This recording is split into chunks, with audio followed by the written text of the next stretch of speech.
Hello and welcome back to the Abundant Living University. I'm your host, Glenn Ullman. It is the day after Election Day, and it's very interesting here in North Florida. This is a heavily Republican area, and most of our clients in this area, as well as our staff, is very disappointed, I would say bitterly disappointed, that Governor Romney is not the president-elect. And then there are clients who are spread around the country, some here, but mostly spread around the country, who are euphoric that President Obama has won re-election. So emotions are high, and I think people on both sides of the aisle feel this tremendous either dread or happiness. But I want us all to take a step backwards and look at really the three things that are going to lead from this election. The first is continuity. Nothing's changed. Both parties and the political action committees that support them spent $6 billion with a B, $6 billion on this campaign. The president retained office, the House was retained by the Republicans, and the Senate was retained by the Democrats.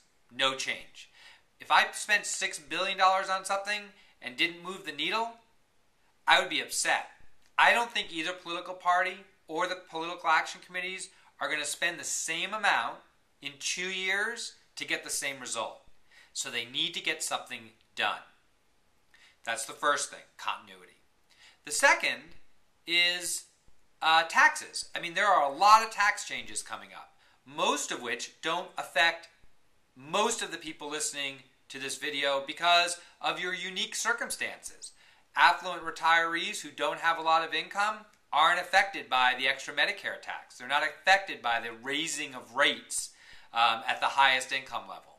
Yes, there are people who will be affected by the fact that we have now higher rates coming, especially for more affluent earners. But again, these changes are small and at the margins. We'll get back to you more on specifics as we do reviews for those of you who are clients. For those who are not, you're welcome to call us. But the tax changes will become solidified, I think, in the next 2 months. And, we'll go from there.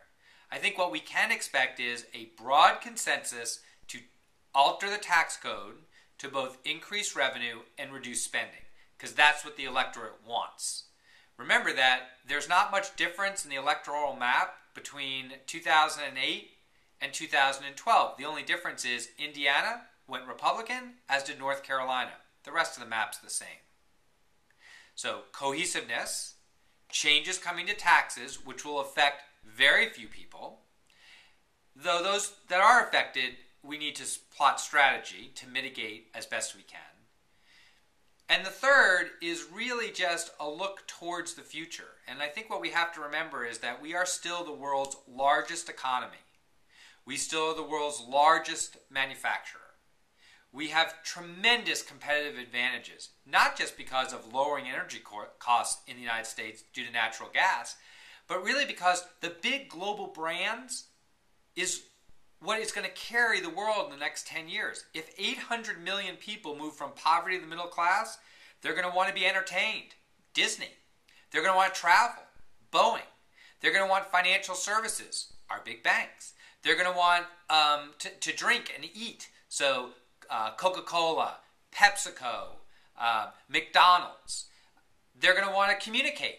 Apple, Microsoft, Intel, IBM. These are all, and I've just named a few, the great strengths that this country has. So I would encourage everybody, Republican, Independent, Democrat, take a breath. Turn off the TV. And I'm going to give you 2 books that are must-reads. For those on the right who say, yes, we must repeal Dodd-Frank, and for those on the left who say, no, we need to retain it, but really don't know what's in it, read Sheila Bair's book, Bull by the Horns. Sheila was the FDIC commissioner all through the crisis, 2006 to 2011. It is a must-read book for the future. The other book, which has long been out, is a book called 1776 by David McCullough. It's a fast read. And what McCullough does is paint what 1776 was really like. Not what our idolized version of, but what it was really like. The Americans and George Washington lost every battle from January 1st until Christmas Day. we were on our heels. If we had lost in New Jersey on Christmas Day, we probably would never have become an independent country. Certainly not the country that we became. But instead, on Christmas Eve, we won that battle, and the tremendous cost and dislocation in that 1 year is worth reading because it reminds us that the problems we have today are so solvable in relation to the problems that occurred at our founding, and we won't even talk about later on in the Civil War, World War I, the Depression, and World War II. I always welcome your comments.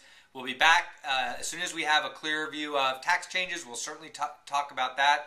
But 2 books, no TV, no radio, until the books are read. We'll speak with you soon.